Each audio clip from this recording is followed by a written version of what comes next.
আমরা সবাই ছোটবেলায় মা বাবা অথবা দাদু ঠাকুমার গল্প শুনতে শুনতে ঘুমিয়েছি। আমরা কখনো পুরো গল্প শুনতাম, আবার কখনো গল্পের মাঝখানেই ঘুমিয়ে পড়তাম। কিন্তু সকাল হলে আর সেই গল্প কেউ শেষ করতো না। গল্পটা থেকে যেত অর্ধেক। কিন্তু কখনো কি ভেবে দেখেছেন, যদি কোনো গল্প অর্ধেক শোনা থাকার জন্য কারো জীবন শেষ হয়ে যেতে পারে? আজ আমাদের গল্প ঠিক তেমনই এক ঘটনা নিয়ে। এটি কোনো রাজার গল্প নয়, এটি কোনো দেবতার গল্পও নয়। এটি একটি অর্ধেক শোনা গল্পকে নিয়ে। আর এই গল্পের নাম হলো অভিমন্যু। অভিমন্যু তখনও জন্ম নেয়নি। সুভদ্রা তখন গর্ভবতী। বনবাসের এক শান্ত সন্ধ্যায় অর্জুন তাকে গল্প বলছিলেন। কিন্তু সেটা কোনো সাধারণ গল্প ছিল না।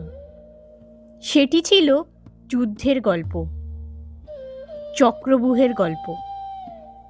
কিভাবে এই ভয়ঙ্কর যুদ্ধ রচনায় প্রবেশ করতে হয়, কিভাবে এক স্তর ভেঙে আর এক স্তরে ঢুকতে হয়। সুভদ্রা সবটা মন দিয়ে শুনছিলেন এবং প্রতিটি কথা তিনি মনে রাখছিলেন। কিন্তু গল্প শেষ হওয়ার আগেই তার ঘুম এসে যায়। সুভদ্রা ঘুমিয়ে পড়েন। অর্জুনও থেমে যান। তিনি ভাবেন কাল বাকিটা বলবেন। কিন্তু তিনি জানতেন না যে গর্ভের ভিতরে যে আছে সেও গল্পটি শুনছে, সেও যুদ্ধের কৌশল শিখছে। সেদিন অজান্তেই এক ভয়ঙ্কর শিক্ষা সেই অনাগত শিশু শিখে ফেলেছিল, কিভাবে চক্রব্যূহে ঢুকতে হয়।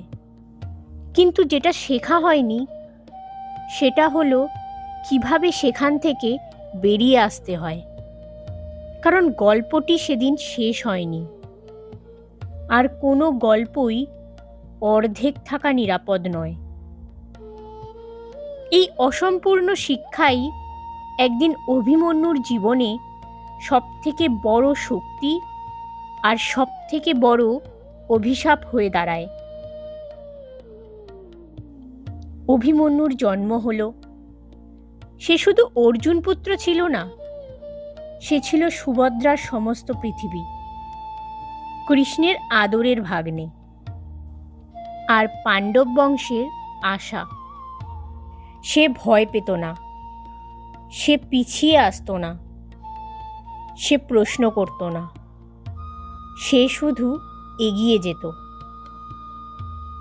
কিন্তু যুদ্ধে শুধু সাহস যথেষ্ট নয়, যুদ্ধে বাঁচতে হলে পরিকল্পনা জরুরি ফিরে আসার জন্য।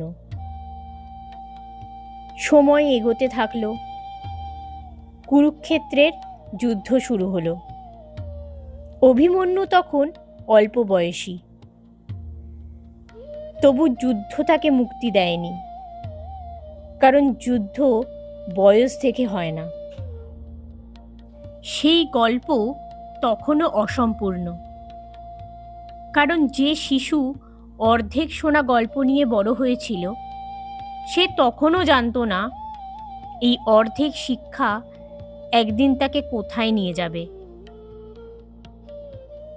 কুরুক্ষেত্রের 11তম দিন ধীরে ধীরে এগিয়ে আসছিল, আর চক্রব্যূহ চুপচাপ অপেক্ষা করছিল একজন কিশোরের জন্য।